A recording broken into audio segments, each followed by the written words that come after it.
programme, c'est la transmission de la saine doctrine. Et on croit que Dieu va davantage nous parler. Et pour poursuivre ce programme, un frère viendra nous partager encore à nouveau, dans le même sens, vraiment la pensée de Dieu, toujours en rapport avec le même thème. Qui aime la parole? Il y a celui qui est à côté de toi, la transmission de la saine doctrine. Il s'agit de la vie de Dieu. La vie de Dieu en rapport avec le caractère. Amen. Alléluia. Est-ce qu'on peut s'asseoir?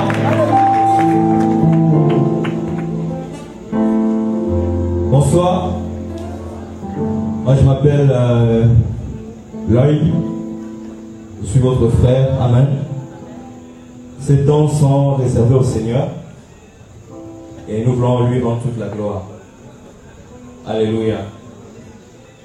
Voilà, nous ne sommes que des serviteurs inutiles et Dieu nous utilise comme des vases. Amen. Pour édifier, pour encourager. Et je crois que c'est rien que le début. Amen. Déjà hier, on a été beaucoup encouragés par la grâce du Seigneur et je pense que ça ne fait que continuer. Alléluia. Amen. Alors, c'est un programme pour la jeunesse, comme on le sait. Et je voudrais, au travers de ces temps, nous encourager. Amen. Je vais parler peut-être le salut. Alléluia. Amen. Alors, si on peut lire un passage rapidement.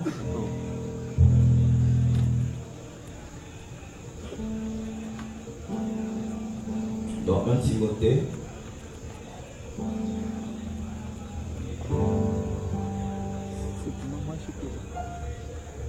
Non, moi je vais finir.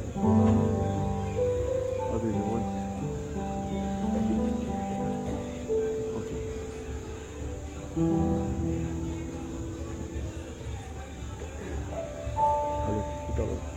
1 Timothée chapitre 4 au verset 12.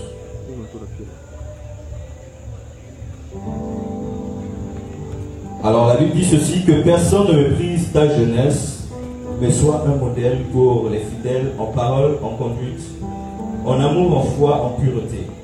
Alléluia. Alors ici Paul parle à Timothée, il demande à Timothée, il dit à Timothée plutôt que personne ne méprise ta jeunesse. Amen. Alors là, ici, le mot jeunesse signifie néos. Néos qui nous parle du plus jeune, du plus petit. Voilà. Qui nous parle des jeunes gens, des jeunes femmes. Et qui nous parle aussi de quelqu'un qui est né récemment. Alléluia. Alors lorsqu'on parle de la jeunesse ou du jeune en général, on parle de quelqu'un qui n'a pas l'expérience de la vie. Alléluia. On veut parler des choses pratiques. On ne veut pas rester sur la théorie, mais on veut vraiment parler des choses pratiques. Alléluia. Un jeune, selon l'étymologie, néos, le jeune c'est quelqu'un qui est né récemment, qui n'a pas l'expérience de la vie. Et quelqu'un qui est né récemment, c'est quelqu'un qui a besoin d'apprendre. Alléluia. On est d'accord? Quelqu'un qui est né récemment, c'est quelqu'un qui a besoin d'apprendre. D'apprendre à marcher, d'apprendre à parler, d'apprendre à vivre. Et même apprendre à manger. Alléluia. Et on se rend compte que chez les Juifs, selon l'histoire, des jeunes, c'était des personnes qui étaient en retrait, qui n'avaient pas beaucoup de paroles au milieu des anciens. Alléluia.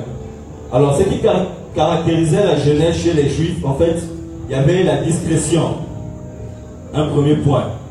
Lorsqu'on était jeune, d'accord, lorsqu'on est jeune chez les Juifs, il faut être discret. Il y a la discrétion, il y a le fait de pouvoir s'effacer, et il y a aussi le fait de pouvoir s'abaisser devant les aînés. Alléluia, c'est dans le sens du respect.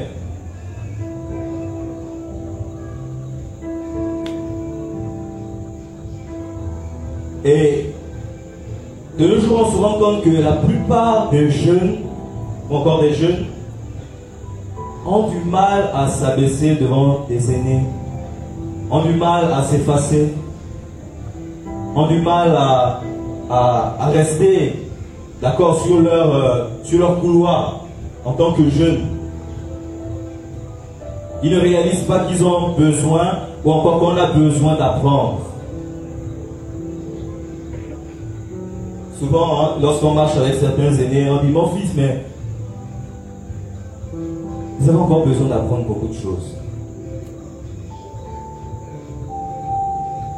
Et quand on voit qu'il y a le grec, il y a l'hébreu, donc on n'a pas envie d'écouter, on est là, ah, qu'est-ce que le vieux encore me raconte? Tout le monde est pressé de grandir, tout le monde veut grandir, tout le monde s'appelle grand.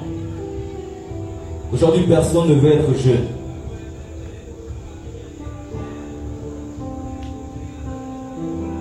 Oui, je suis jeune, mais. Oui, je suis jeune, mais.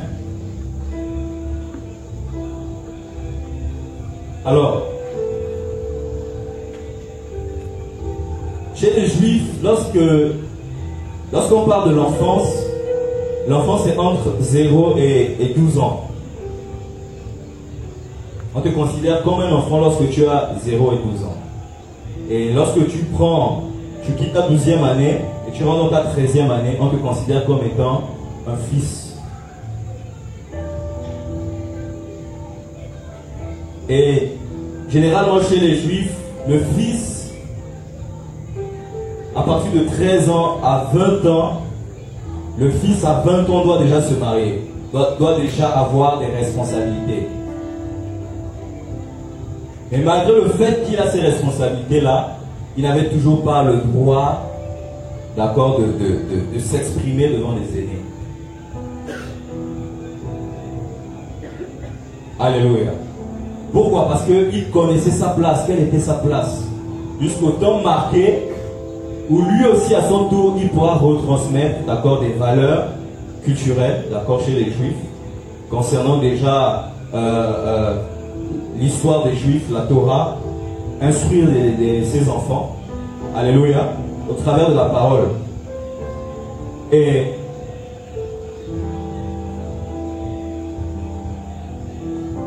il y a un autre aspect qui caractérisait voilà, les vertus, hein, d'accord, des jeunes chez les Juifs, c'est l'obéissance. Amen. Tout à l'heure, le frère, lorsqu'il intervenait, il parlait de Salomon. Lorsqu'on lit les proverbes, on se rend compte qu'au chapitre, si on peut le lire ensemble, on va parcourir quand même rapidement.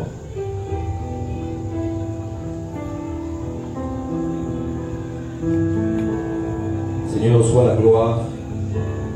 Au nom de Jésus, conduis-nous, Père, au nom de Yeshua.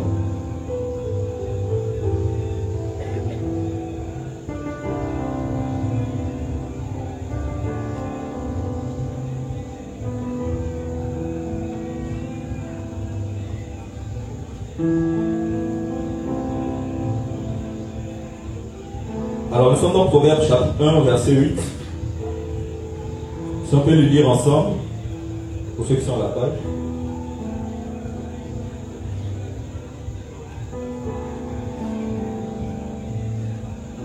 Alors 1, 2, 3. Écoute mon fils l'instruction de ton père et ne rejette pas l'enseignement de ta mère. Alléluia. Alors on voit ici Salomon qui donne des instructions au fils par rapport à ce qu'il a appris lorsqu'il était un fils. Alléluia. Il dit, écoute mon fils l'instruction de ton père et ne rejette pas l'enseignement de ta mère. Là c'est le chapitre 1. On va au chapitre 2. On peut lire au verset 1. Si on peut participer ensemble. 1, 2, 3. Mon fils, si tu reçois mes paroles et si tu gardes avec toi mes préceptes, si tu rends ton oreille attentive à la sagesse et si tu inclines ton cœur à l'intelligence, oui, si tu appelles la sagesse et si tu élèves ta voix vers l'intelligence, si tu la cherches comme l'argent, si tu la poursuis comme un trésor, alors tu comprendras la crainte de l'Éternel. Alléluia. Et lorsqu'on va au chapitre 3, il est dit au verset 1, mon fils, n'oublie pas mes enseignements et que ton cœur garde mes préceptes, car ils prolongeront les jours de tes années, les jours et les années de ta vie, et ils augmenteront ta paix. Au chapitre 4, écoutez mes fils l'instruction d'un père et soyez attentifs pour connaître la sagesse. Au chapitre 5, au verset 1, mon fils, sois attentif à ma sagesse, prête l'oreille à mon intelligence, afin que tu conserves la réflexion. Au chapitre 6, mon fils, si tu as cautionné ton prochain, si tu t'es engagé pour autrui, si tu es enlacé par les paroles de ta bouche, si tu es pris par les paroles de ta bouche, fais donc ceci, mon fils, dégage-toi, puisque tu es tombé au pouvoir de ton prochain. On va au chapitre 7. Mon fils, retiens mes paroles et garde avec toi mes préceptes. Alléluia. Et on arrive... voilà, ces 7 chapitres nous montrent combien de fois un fils a besoin de recevoir, ou encore des jeunes. Quelqu'un qui est né récemment, qui a besoin d'apprendre de la vie. Non seulement de la vie spirituelle, mais également de la vie physique, naturelle. Et pour progresser, pour grandir, pour avoir une bonne croissance, il faut être à l'écoute. Alléluia. En tant que jeune, on a besoin d'être à l'écoute. À l'écoute des anciens, à l'écoute des aînés, à l'écoute de Dieu, qui est d'abord notre Père. Alléluia. Est-ce qu'on me suit? Amen. Qui est jeune ici? Alors, en tant que jeune, on doit pouvoir écouter, d'accord, les instructions d'un père. Pour pouvoir avancer, pour pouvoir grandir, pour pouvoir croître, il faut écouter, être à l'écoute. Pourquoi? Parce que les pères, ce sont des personnes qui ont expérimenté, d'accord, une certaine... ils ont vécu des choses dans lesquelles nous ne sommes pas encore passés par là. Donc pour éviter de faire les mêmes erreurs, on a besoin d'être à l'écoute. Pour être aussi des bons pères demain, des bonnes mères demain, il faut être à l'écoute. Alléluia. Je ne suis pas encore un père, hein? Alléluia. Mais par la grâce de Dieu, je pense que toutes les années qu'on a pu faire dans le Seigneur est en train de nous préparer. Alléluia. C'est biblique, c'est des choses auxquelles on ne doit pas avoir peur. Toutefois, il faut rester dans l'humilité. Alléluia. Alors, chez les Juifs, les jeunes filles ou encore des jeunes femmes restaient auprès de leur mère jusqu'au jour où quelqu'un venait pour demander la main à la famille. Alléluia. Elles restaient auprès de leur mère pour apprendre comment on doit se comporter, comment on doit vivre, comment une femme doit se comporter, comment elle doit vivre, comment elle doit tenir sa maison demain. Elle apprenait toutes ces choses auprès de sa mère. Alléluia. Pour qu'elle aussi, lorsque elle sera une mère, elle va pouvoir retransmettre la vie qu'elle a reçue, d'accord, auprès de sa mère, le temps qu'elle a passé auprès de sa mère, la formation.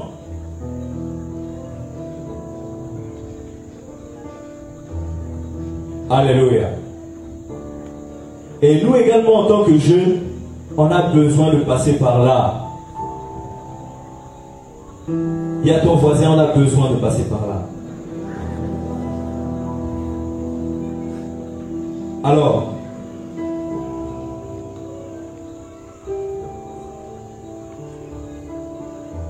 on va prendre un exemple d'un jeune que j'aime beaucoup dans la Bible. On va parler de Timothée. Et je voudrais que chacun en lui-même essaye de s'examiner. Et que Dieu, l'Esprit de Dieu, je pense, va parler au cœur de chacun. Chacun aura sa part ce soir. Alléluia. Alors, nous sommes dans 2 Timothée.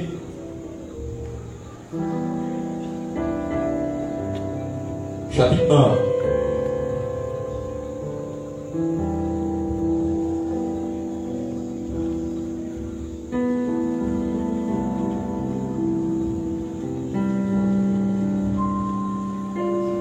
De Timothée chapitre 1.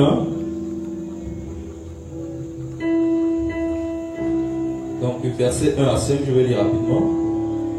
Paul, apôtre de Jésus-Christ par la volonté de Dieu, pour annoncer la promesse de la vie qui est en Jésus-Christ, à Timothée, mon enfant bien-aimé, que la grâce, la miséricorde et la paix te soient données de la part de Dieu, le Père, et de Jésus-Christ notre Seigneur.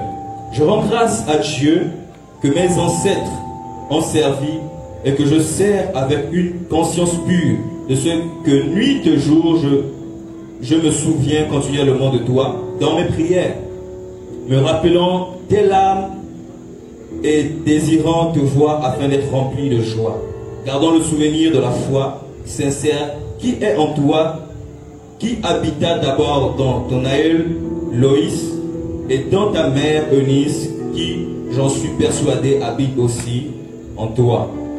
Alléluia. Ici, Paul parle. Paul n'était pas le père géniteur de Timothée. Alléluia. Mais c'était son père spirituel. Enfin, son père dans la foi. Amen. Parce que notre père spirituel, c'est Dieu. Alors, notre père dans la foi, son père dans la foi, donc pour moi, c'était Paul. Et Paul voulait encourager Timothée, lui rappelant, avant que je ne puisse te connaître, d'accord, lorsque tu étais encore un enfant, tu as reçu les bases. Alléluia. Tu as reçu les bases venant de tes parents. Timothée ne s'est pas levé un matin et a croisé Paul et a commencé à faire l'œuvre. Timothée ne s'est pas levé un matin et a reçu Jésus et a commencé, d'accord, à aller dans les villes ici et là. Non. Lorsque Timothée, on va le voir, a croisé Paul, au préalable, il avait reçu, d'accord, une base au niveau de la famille, la souche familiale. On l'avait déjà inculqué la vie. Alléluia. Alors, lorsqu'il a reçu la vie étant un enfant, et lorsqu'il est devenu fils, on va le voir dans Actes 16.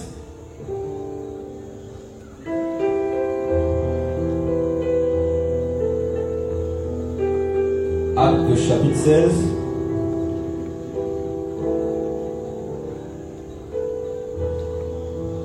On va lire le verset 1 à 6.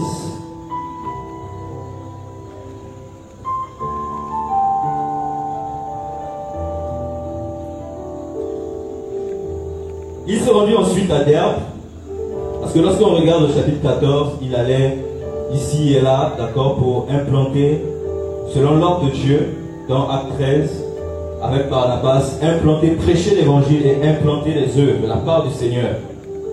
Et plus loin au chapitre 16, on dit, il se rendit ensuite à Derbe et à Lystre. Et voici, il y avait là un disciple nommé Timothée, fils d'une femme juive, fidèle et d'un père grec. Les frères de Lystre et d'Icône rendaient de lui un bon témoignage. Paul voulut l'emmener avec lui. Et l'ayant pris, il le circoncit à cause des Juifs qui étaient dans ces lieux-là, car tous savaient que son père était grec. Alléluia. Alors, lorsque Paul arrive à Derbe et à Lystre, d'accord, il se rend compte qu'il y a un jeune dont on rend un bon témoignage. Alléluia. À cause certainement de la vie qu'il dégageait. Pas à cause du grec, de l'hébreu, tout ça, ou à cause du fait qu'il avait une grosse connaissance, non. Mais à cause de la vie qu'il dégageait. Alléluia. C'est cette vie-là qui a fait en sorte qu'il avait un bon témoignage auprès des frères. Et Dieu, je pense, a convaincu l'apôtre Paul, d'accord, de pouvoir marcher ou encore prendre Timothée sous son aile et de le former. Alléluia. Je veux nous donner une image. Tous autant que nous sommes là, nous sommes jeunes. D'accord? Et on a compris qu'en tant que jeunes, on a besoin d'être à l'écoute. Alléluia. Alléluia. D'être à l'écoute de ceux qui ont déjà une certaine expérience, une certaine maturité dans l'œuvre. Alléluia. Le Gabon a besoin, d'accord, des vrais serviteurs et servantes de Dieu. Alléluia. Mais pour avoir des vrais serviteurs et des vrais servants de Dieu, d'accord, il faut une vraie formation. Alléluia. Il faut des personnes dont on a un bon témoignage et qui sont à l'écoute. Ne te dis pas que tu peux servir Dieu, d'accord, si tu n'es pas à l'écoute. Efficacement, tu ne peux pas servir Dieu efficacement si tu n'es pas à l'écoute.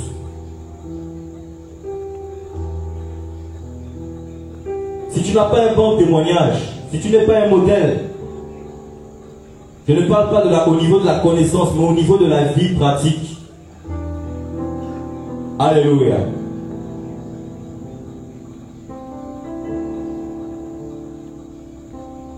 Alors, nous sommes rapidement dans un autre passage, dans 2 Timothée. Vous allez voir ce que Timothée est devenu. Je pense que c'est un passage c'est le passage du terme du séminaire, la Sainte Doctrine. Donc on a pris ce passage de Timothée 2, versets 1 à 2. Il dit, toi donc mon enfant, fortifie-toi dans la grâce qui est en Jésus-Christ. Et ce que tu as entendu de moi, en présence de beaucoup de témoins, confie-le à des hommes fidèles qui soient capables de l'enseigner aussi à d'autres. Alléluia. Alors voilà, Timothée, quelques années plus tard, est en train d'être recommandé. Paul lui recommande, il dit que ce que tu as entendu de moi. Alléluia. Donc on se rend compte que des fils ou encore des jeunes gens, ce sont des personnes qui sont à l'écoute. Des personnes qui ont une certaine maturité, qui ont de l'expérience dans la foi. Et le fait qu'il ait été à l'écoute l'a permis de grandir, l'a permis de recevoir ce qu'il avait besoin pour sa mission sur la terre. Alléluia. La jeunesse et le salut. Amen. Donc Paul a formé Timothée d'abord pour son salut. Alléluia. Et ensuite pour l'œuvre à laquelle Dieu l'avait appelé. Voilà pourquoi nous tous en tant que jeunes, d'accord, chacun dans son couloir, Dieu l'appelle. Amen. Mais on ne peut pas être efficace si nous ne sommes pas à l'écoute. Et voilà Timothée qui était à l'écoute, qui a reçu de Paul la formation, à son tour pouvait également la retransmettre à d'autres. Ce n'était pas pour garder ça pour lui-même. Alléluia. Et rester avec ça dans sa famille, chez lui. Mais c'était pour un temps marqué. Lorsque Timothée devait être prêt, je crois que ça a dû prendre des années. Alors Dieu l'a travaillé toutes ces années, et lorsque Dieu a montré à Paul qu'il était prêt pour retransmettre ce qu'il avait reçu de Paul, Paul lui a dit vas-y. Paul l'a encouragé. Alléluia. Alors on va voir Encore ce Timothée-là, dans 1 Thessaloniciens, enfin 2 Timothée d'abord, autant pour moi. Oh, la jeunesse. Dieu nous aime. Alléluia. Je pense que Dieu veut réveiller les uns et les autres, frères et sœurs, petits et grands.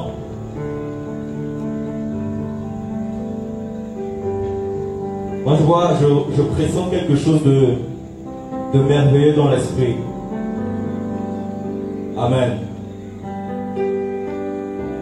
Alors 2 Timothée chapitre 3.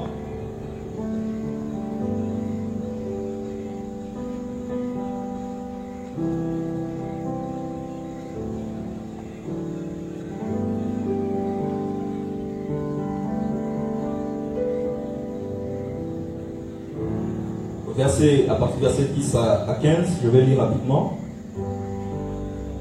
Il parle à Timothée, Paul parle à Timothée, il dit: pour toi, tu as suivi de près mon enseignement, ma conduite, mes projets ou encore ma vision dans le Seigneur, ma foi, ma douceur, mon amour, ma constance. Alléluia. Est-ce que ici Paul s'arrête sur la connaissance? Est-ce que Paul s'arrête sur la connaissance? Paul parle beaucoup de quoi? Du caractère, de la vie. Puisqu'on parle de la sainte doctrine. La sainte doctrine, c'est la parole de Dieu, c'est Christ. Alléluia. C'est la vie.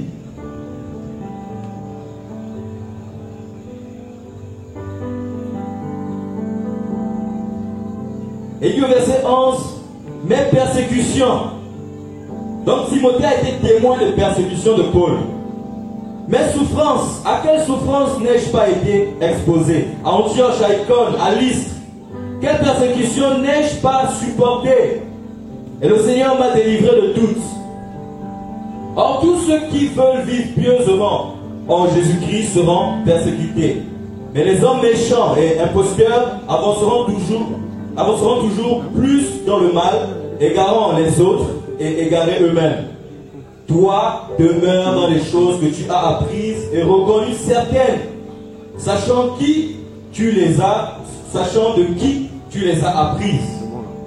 Dès ton enfance, tu connais les saintes lettres qui peuvent te rendre sage à salut par la foi en Jésus-Christ. Alléluia. Alors Paul aussi témoigne ici de Timothée que avant même de recevoir tout ce que tu as reçu de ma part, dès ton enfance, tu as été inculqué, on t'a inculqué la vie de Christ. Et cette vie que tu as reçue dès ton enfance, c'était d'abord pour ton salut. Mais lorsque tu m'as rencontré, moi Paul, Dieu m'a mis à cœur de te former, d'accord, pour que tu sois aussi un guerrier dans l'œuvre. Alléluia. Parce que nous sommes en guerre, qui le croit? Alléluia. Le Gabon a besoin des véritables serviteurs de Dieu. Amen. Mais pour qu'il y ait des véritables pasteurs, des véritables prophètes, des hommes et des femmes qui craignent Dieu, d'accord, il faut qu'il y ait d'abord au préalable une formation. Il faudrait que nous, en tant que jeunes, nous soyons à l'écoute.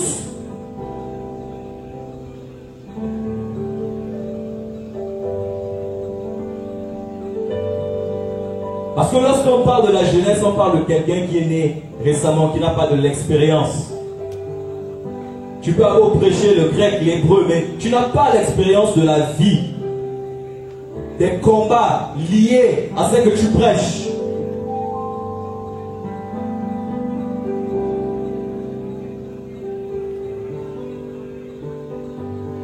Alléluia. Alors, je ne vais pas être très lent. Dans 1 Thessaloniciens,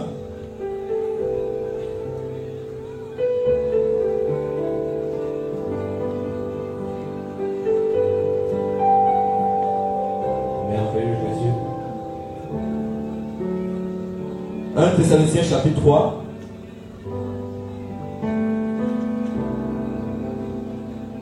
La Bible dit ceci: c'est pourquoi, impatients que nous étions, et nous décidons à rester seuls à Athènes, nous envoyâmes Timothée, notre frère, ministre de Dieu dans l'évangile de Christ, pour vous affermir et vous exhorter au sujet de votre foi, afin que personne ne soit ébranlé au milieu des afflictions présentes, car vous savez vous-même que nous sommes destinés à cela.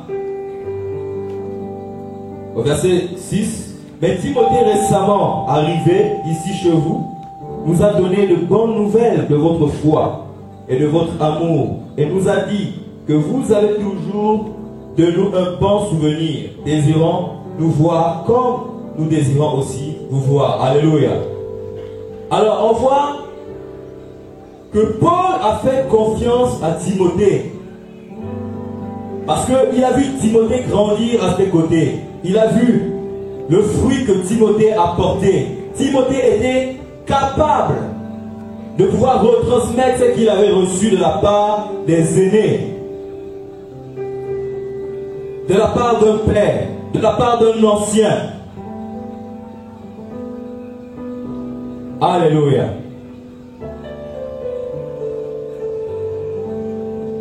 Il le voyait même auprès des assemblées là où il y avait des vieillards. Et il disait à Timothée d'être un modèle pour les fidèles, en conduite, en parole, en amour, en foi. Il ne parlait pas d'abord de la parole, de l'enseignement, tout ça. Mais il parlait de la vie, de la conduite, la façon dont on s'exprime, dont on parle aux uns et aux autres. C'est ça qui détermine comment est-ce que Dieu va nous utiliser. Combien de fois nous sommes obéissants à la parole de Dieu? Alléluia. Et ils sont nombreux. Tite. Ils sont nombreux. Philémon. Et ils sont nombreux que Paul a formés. C'était des jeunes. Paul lui-même, avant d'être l'apôtre Paul qu'on connaît, qui a écrit toutes ces épîtres-là, lorsqu'il était plus jeune, lorsqu'on regarde dans Actes chapitre 9 par là, 8-9, on se rend compte que Paul, on dit un jeune homme était là lorsqu'on lapidait Étienne, et qui prenait les manteaux des autres. C'était Saul. Et il avait pour maître Gamaliel. Lui aussi a été formé dans la Torah. Mais aujourd'hui, on se rend compte que beaucoup de jeunes qui ont reçu le message du retour à la parole, malheureusement, ce sont comme orphelins. Beaucoup de jeunes ici sont orphelins. Pourquoi? Parce que la plupart des aînés, des anciens, pour la plupart, du moins pour certains qui n'ont peut-être pas compris, ne jouent pas leur rôle. Alléluia. Et parmi ces jeunes, il y a plusieurs jeunes qui refusent également de se faire former. Qui refusent. Je me souviens de lorsque on a accepté le Seigneur, enfin déjà accepté le Seigneur, dans les années 2004-2005. Je me souviens de la soif qu'on avait pour le Seigneur. Alléluia. Lorsque on venait de rencontrer le Seigneur, on était fous amoureux de Jésus. On était pour la plupart dans des bâtiments. Et on avait un groupe aussi au niveau du lycée Mba, avec un frère à l'époque, Bonjean. Et là-bas, il y avait pendant qu'on se retrouvait, il y avait une telle présence de Dieu, je vous assure. Des personnes qui ne connaissaient ni le grec, ni l'hébreu, qui n'avaient pas des grands projets, mais qui était seulement là, un groupe des jeunes, mais qui aimaient avec une passion le Seigneur. Et ces réunions faisaient en sorte que lorsque tu arrives, il y avait des sœurs, je vous assure. Il y avait des sœurs qui étaient réglées comme des horloges, qui avaient une grâce prophétique incroyable. Au point où, si tu étais tombé dans un péché, la masturbation quoi, quand tu viens à la réunion, lorsque tu rentres, je vous assure, elle te décrivait l'habit que tu avais, l'heure, le jour, là où ça s'est passé. Avec précision. Tellement on voyait ça, on avait la crainte de Dieu. Avant même d'arriver, tu te vérifies d'abord, tu te check, tu vérifies véritablement si tu es clean avant d'arriver à la réunion. Parce qu'on savait déjà qu'il y avait un groupe de sœurs là, non. Des sœurs qui ne connaissaient pas, qui n'étaient pas dans les histoires des petits copains, tout ça. Il n'y avait rien de ça, mais c'était Jésus. Et lorsqu'on arrivait à ces réunions, la crainte de Dieu nous saisissait.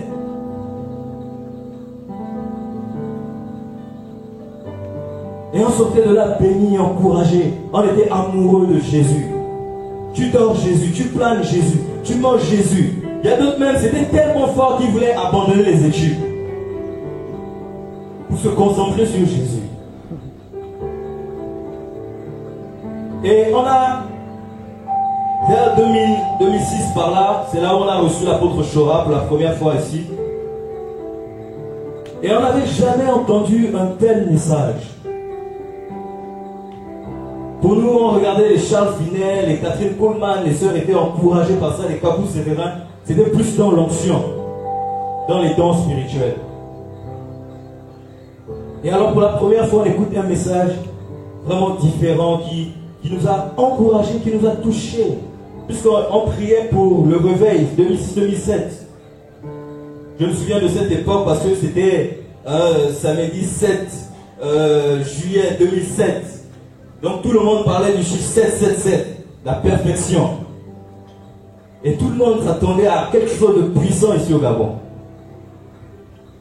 Et alors voilà un monsieur qu'on ne connaissait pas qui arrive et qui nous prêche un message encore plus fort que ce qu'on avait reçu. Alléluia. Beaucoup de jeunes ont reçu des prophéties, beaucoup ont reçu des choses vraiment extraordinaires. Je me souviens qu'il y avait des jeunes, alléluia.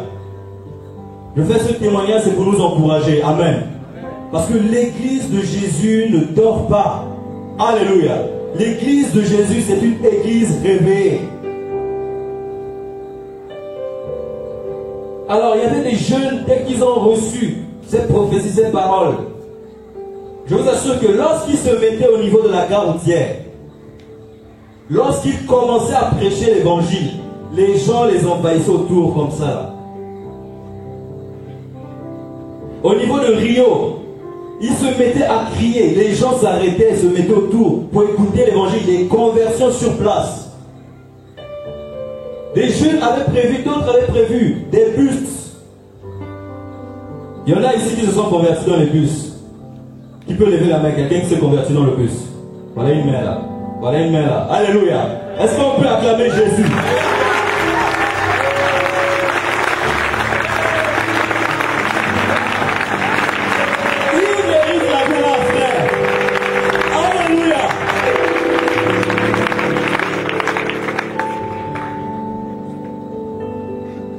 Et on a grandi comme ça. Les années sont passées. On n'avait pas la tête. On vient de se convertir. Mariage. On veut le mariage. On cherche la sœur. On n'avait pas ça dans notre tête. Alléluia. Tout ce qui nous importait, c'était Jésus. Tout ce que nous, on désirait, c'était Jésus. J'ai vu les homosexuels, les frères homosexuels qui sont arrivés. On a dormi ensemble, je ne savais pas qu'il était homosexuel. Dans le monde. Mais après on te dit, mais le frère était homosexuel. Hein? Alléluia. Mais aujourd'hui, c'est devenu des prédicateurs de feu. Alléluia. Des personnes qui prêchent l'évangile, qui ont tenu toutes ces années. C'est des modèles. Pour la plupart, on a commencé 14 ans, 15 ans, 16 ans, 17 ans. Les années sont passées comme ça. Il y a beaucoup qui ont 10 ans, 11 ans, 12 ans, mais qui sont restés intègres. Pour d'autres, il y a eu des erreurs. Ils ne sont pas arrêtés à ces erreurs-là. Alléluia. Pourquoi? Le plus important, c'est la base qu'ils ont reçue lorsqu'ils étaient enfants. Alléluia.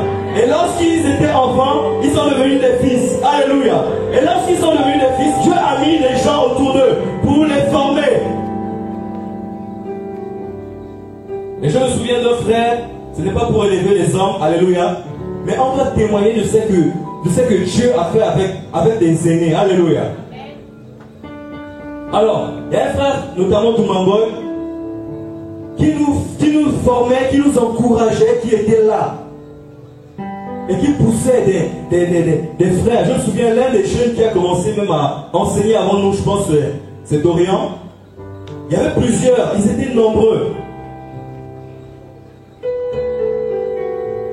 Pourquoi? Parce que on regardait là, il y avait la vie. Le témoignage était là. La crainte de Dieu. Au point où les frères, je vous assure, lorsqu'on arrive un dimanche, tu regardes un frère, il est tout blanc. Le frère n'a pas frotté la crème. Mais frère, tu n'as pas frotté la crème. Pourquoi? Il dit, frère, c'était chaud le matin là. Si je frottais la crème, je pouvais me masturber. Donc, j'ai préféré ne pas frotter la crème pour arriver à l'assemblée. Parce que je veux craindre Dieu. Alléluia. Il y a d'autres qui ne se lavaient plus avec la savonnette. Parce qu'ils savaient qu'à l'époque, il était faible. Dès qu'il touchait la savonnette, il tombait dans la masturbation. Donc lorsqu'il s'est chaud, il ne touchait pas la savonnette. Il se lavait comme ça. Et il venait à la réunion. Il y a d'autres qui quittaient au vin d'eau pour aller au charbonnage. Alléluia. Parce qu'il avait la soif de l'évangile. Il y a d'autres qui marchaient, je me souviens, on avait un groupe. On marchait depuis en Europe. À l'époque, il n'y avait pas la route. C'était loin encore des charbonnages. On marchait dès 13h. La réunion c'est à 17h30. Dès 13h, on a commencé à marcher. On arrivait à placer les chaises, on nettoyait tout ça. Pourquoi? Parce qu'on prenait, on occupait les premières chaises. On ne fuyait pas comme aujourd'hui. Les gens se cachent. Quand on demande de venir devant, on reste derrière. On venait devant parce qu'on avait la soif. On voulait écouter, on ne voulait pas rater. On prenait les premières chaises. Alléluia. Et aujourd'hui, par la grâce de Dieu, on s'accroche et on persévère. Amen. On s'accroche, on persévère. On a grandi, on s'est marié dans le ministère. Alléluia. Et on continue. Par la grâce de Dieu, on ne veut pas abandonner. Et on ne va jamais abandonner. Pourquoi? Parce qu'il y a un objectif. Non seulement il y a d'abord notre salut, mais en même temps on pense au Gabon. Alléluia. On pense aux provinces. Alléluia. On pense à nos familles.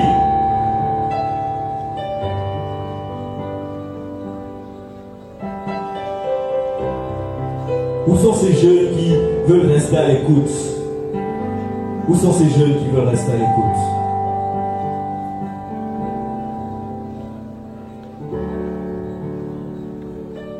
Nous sommes jeunes. Et dans cette jeunesse, il y a l'expérience. Pour la plupart, il y a l'expérience. Et je vois ceux qui viennent d'arriver ou encore qui ont 4-5 ans. Je vois beaucoup, quand je suis rentré du Ghana, j'ai vu beaucoup d'orgueil au niveau de la jeunesse ici, à Libreville, au Gabon.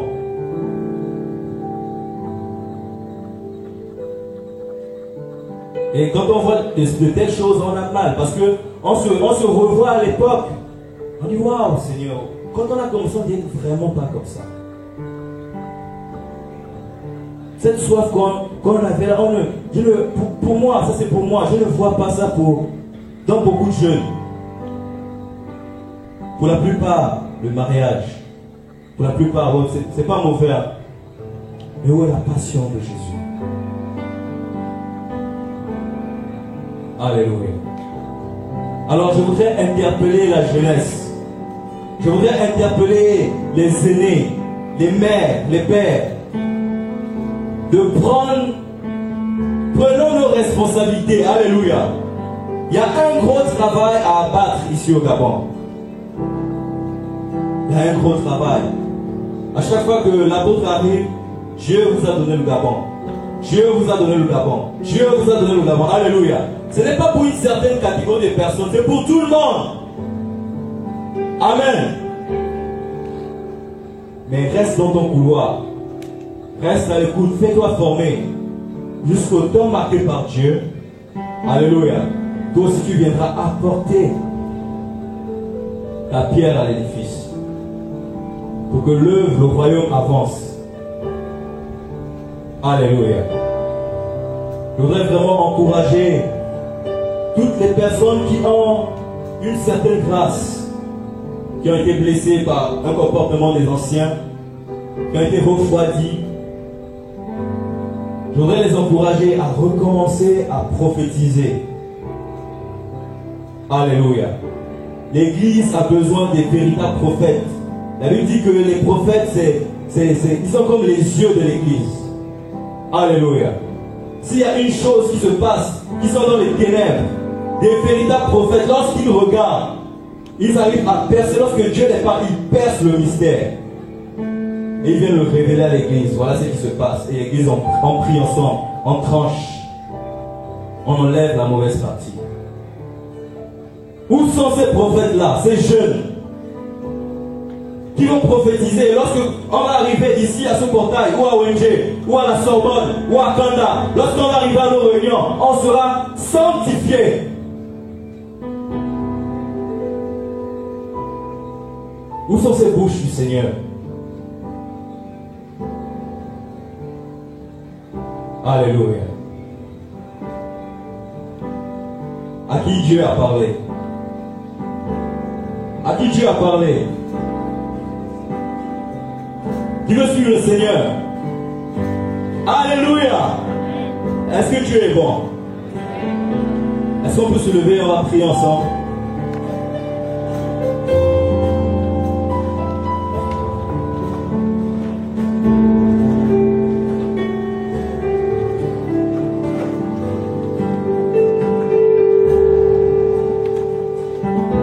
Alors tous ceux qui sentent en eux un appel prophétique, je vais prier.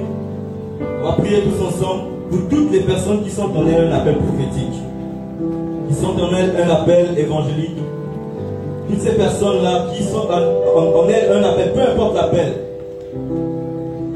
Toutes ces personnes qui se sont refroidies par rapport à un temps, on va prier afin que Dieu restaure.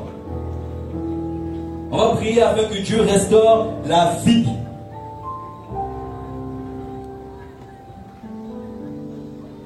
Alléluia. Est-ce que les frères peuvent nous chanter un cantique? On va prier ensemble.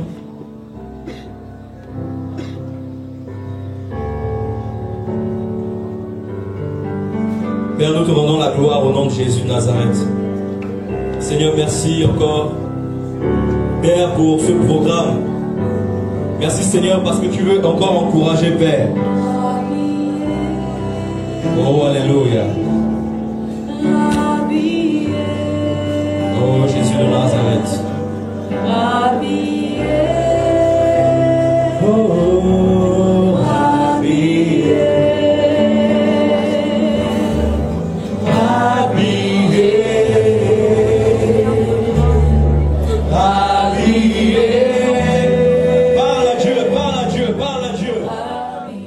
il y a des personnes qui veulent abandonner le péché, qui veulent venir faire la paix avec Dieu. Si elles sont là, approchez-vous rapidement. Il n'y a plus le temps, Jésus est en train de revenir. Si Dieu a parlé à ton cœur ce soir, viens faire la paix avec lui.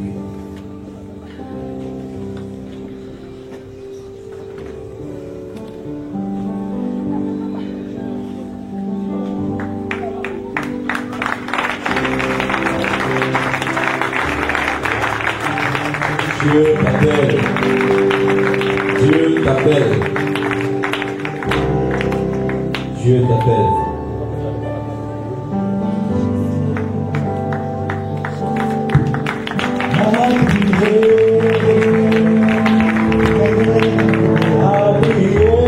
Nous donnons à 6 pierres, venez, on va prier. Voilà, les frères, venez. On va prier.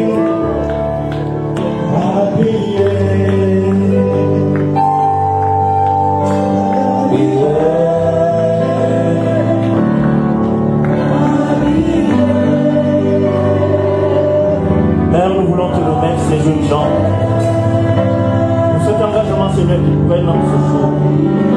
Seigneur, nous venons sceller leur vie au nom de Jésus. Père, nous prophétisons, Seigneur, une entrée sans retour au nom de Jésus. Seigneur, ta semence en eux. Ta semence en eux maintenant. Car tu deviens leur Père. Ils deviennent tes enfants. Merci, Seigneur, de les avoir attirés jusqu'à toi. Parce que Père, c'est toi qui attires. C'est toi qui convainc. Merci pour ta parole qui est venue bénir leurs âmes. Merci, oh Jésus. Merci, Seigneur. Merci, Seigneur, pour le pardon des péchés. Merci, Père. Merci pour ta grâce. Merci pour l'œuvre. Père, que cet engagement soit définitif. Nous prions, Seigneur, jusqu'à ton retour. Sinon, jusqu'à la fin avec toi, Père. Que ton nom soit béni, que ton nom soit glorifié.